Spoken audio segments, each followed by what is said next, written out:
Young Africans imeanza kujipambanua kama moja kati ya klabu kubwa barani Afrika na Tanzania kwa ujumla mara baada ya kuanzisha Yanga Soccer School. Hatimaye jambo lao la uwanja limeendelea mara baada ya hii leo kukutana na viongozi wa TARURA ili mradi kuangalia uwezekano wa klabu hiyo kuweza kuwa na mipaka sahihi na barabara, kwa maana tunafahamu uwanja wao utakuwa ni moja kati ya viwanja vitakavyopatikana katikati ya jiji la Dar es Salaam. Jiji ni shughuli nyingi kweli kweli. Tutakwenda kuangazia Young Africans katika miaka hii kadhaa ambayo tayari engineer ameongeza kitu. Young Africans tutegemee wapi, kwa maana ni timu ambayo kila siku imekuwa inakuwa na kuzidi kukua. Jina langu ni Leopard John, niko hapa na Mdachi Ali Omari kwenda kukupatia uchambuzi uliotukuka juu ya klabu ya Young Africans. Mdachi, tunaanzia hapo. Tumeona Young Africans wakifanya vitu vingi vya kimaendeleo kuanzia ndani ya uwanja, finalist ya michuano ya kombe la shirikisho barani Afrika dhidi ya Usma, lakini CAF Champions League robo finali. Hayo ni mambo ya uwanja, lakini domination ya ligi kuu ya NBC Premier League na kombe la TFF, hayo ni ndani ya uwanja. Lakini masuala mengine yanayohusiana na uongozi tumeona yakifanyika. Yanga Soccer School, moja kati ya project sio tu kwa Young Africans, kwa taifa, lakini pia swala la uwanja tumeona uanzishaji wake tayari. Tuanzie hapo kwenye uwanja. Young Africans wanamaanisha nini hasa, ukiangalia tuitarajie wapi kwa miaka ijayo Young Africans moja kwa moja? Ukitazama Young Africans kwa misimu ambao wamekuwa dominate ama nasema wamekuwa watawala wa ligi kuu ya NBC, wamekuwa wakifanya mambo makubwa ya maendeleo kama ulivyotaja hapo.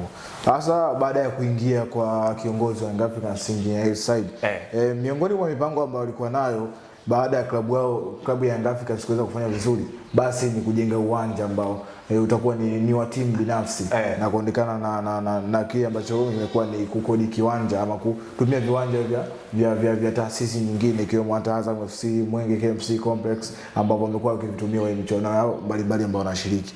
Sasa ukitazama katika ujenzi huu wa uwanja ambao wanakwenda, maana yake kuna namna ambavyo kama uwanja huu utakamilika wanakwenda kupunguza hata yale matumizi ya fedha katika msimu, kwa sababu katika bajeti yao ya mwaka lazima waweke fedha ama kiasi fulani cha fedha cha kuweza kukodi kiwanja ama chota kitumia kwa msimu mzima. Wamekuwa wakifanya hivyo katika misimu yote ambayo wamekuwa hawana kiwanja mpaka hivi sasa. Kwa hiyo maana kiwanja hiki kinapoenda kukamilika kinakwenda kupunguza hata mapato na matumizi kwenye klabu ya Young Africans na kuweza kuinufaisha kutumia fedha hiyo katika maendeleo ya klabu katika sehemu nyingine. Lakini pia katika eneo hili wanakwenda kujipambanua zaidi. Ukitazama kwa Afrika, baadhi ya timu ambazo zinamiliki viwanja binafsi, unaweza kusema unawakuta TP Mazembe ambao wana uwanja wao binafsi, Sandawana, Loftus Versfeld, Sundown, lakini pia na vilabu vingine, lakini si vilabu vingi hivyo barani Afrika vinamiliki viwanja vyao binafsi.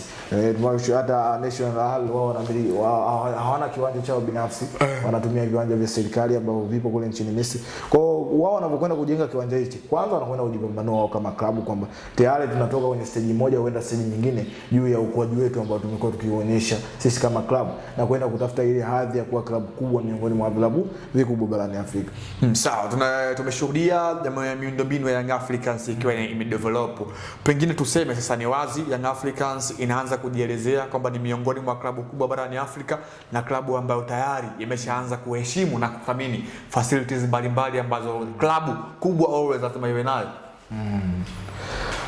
Kwa upande huu kitazama, inawezekana ikawa ni kweli ama ni kweli kitu ambacho wanakwenda kukifanya, kwa sababu klabu kubwa lazima iwe na vyanzo maalum vya kuweza kutengeneza wachezaji. Young Africans ipo Yanga School Soccer, lakini pia kiwanja, ujenzi wa kiwanja wanakwenda kufanya msimu huu. Kwa ukitazama katika zile phase za kuwa klabu kubwa, wameanza kujipambanua hivyo kwa kuwa na ujenzi wa kiwanja, lakini kituo cha soka ambacho wanacho kitawanufaisha wao binafsi hasa katika eneo la kuzalisha wachezaji, lakini pia na namna ambavyo walianza kufanya mabadiliko ya uongozi ambao walikuwa nao. Baada ya kufanya tunasema transformation ya uongozi, ndipo hapo Yanga walianza kujipambanua zaidi kuelekea kwenye mwelekeo wa vilabu vikubwa, namna ambavyo vinaishi ama kuyaishi maisha yao ya ukubwa wao, namna ambavyo wametengeneza. Sawa, tumeona ramani tayari imeshatolewa kwenye uwanja wa Young Africans ambao kimsingi GSM Foundation ndio walishinda hiyo tenda ya kuwa wajenzi wa huo uwanja. Ramani yenyewe tukiangalia, Young Africans itakuwa na uwanja mzuri kiasi gani moja kwa moja?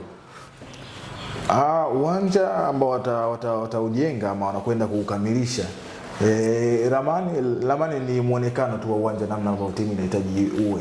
Kwa upande wao wameweza kuchagua, nadhani wakati wanachagua ama wanatafuta ni uwanja gani wa namna gani wajenge, kulikuwa na viwanja vingi ambavyo walipendekeza, ama staili ya uwanja namna ukae zilikuwa za namna nyingi. Wao kama klabu na wao kama taasisi wakaweza kuchagua hii muonekano huu ambao wameweza kuutambulisha, ambao ni unafaa kwa upande wao, na wameona kwa kuanza kujenga kiwanja ni una manufaa kwao na utaweza kuifanya tunasema kiwanja chao kupendeza zaidi. Kwa hiyo kwa wao kama taasisi ni vizuri, kwa sababu ni wao ndio wamefanya chaguo hili bila kujali ama kwa kujali matakwa yao wao na matarajio yao wao juu ya ujenzi wa uwanja huu. Sawa.